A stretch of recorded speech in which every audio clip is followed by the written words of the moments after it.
Hey guys, Brian Osborne here from Answers in Genesis, and I hope you're doing well. We're working during the midst of the COVID chaos, so we're shooting videos in our backyard instead of Australia or Japan, all right? So welcome to our backyard. And right now I want to draw a little connection from our treehouse in the backyard to our lesson today.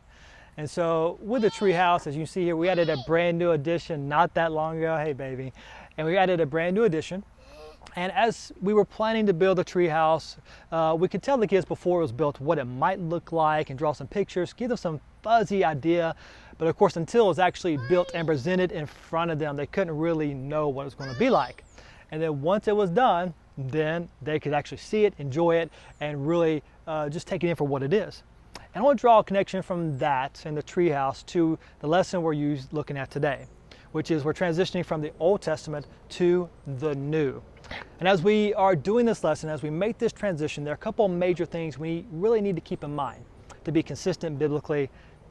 First thing is going to be this. That is, as we transition from the Old Testament to the New, let's really keep in mind we're not changing books. We're not going from one book and putting that to the side and beginning a new book. This is one book. The Bible is one narrative with one meta-narrative. It's all about Christ. And so we're not changing books nor changing themes. We're just transitioning to more of a clear focus on who the Messiah is.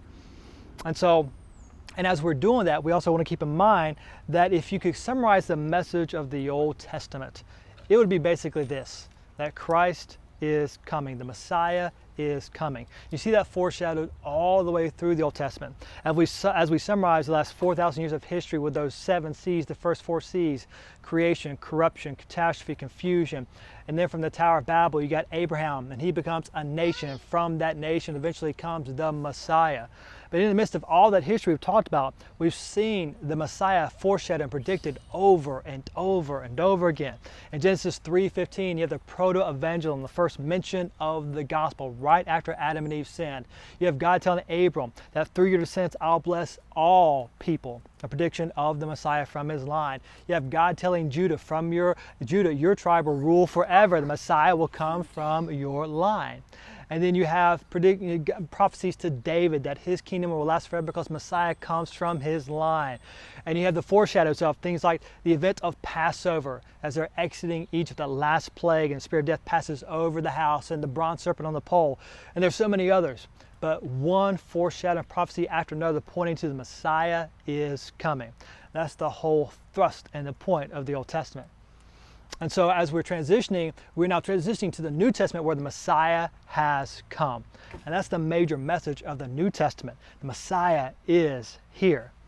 And so in a similar way, with the treehouse, I could give my kids fuzzy pictures before it was built, but then after it was done, they could really connect to it.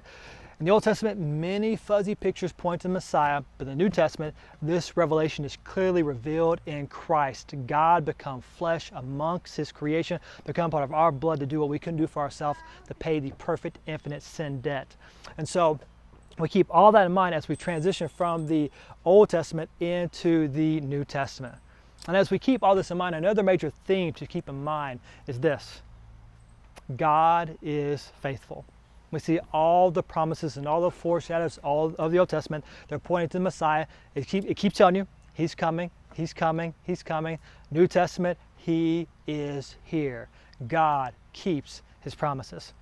And also, just like the foundation of this treehouse, you got to have the foundational pillars and the foundational floor joists before you can lay the decking and all the handrails and add all the amenities.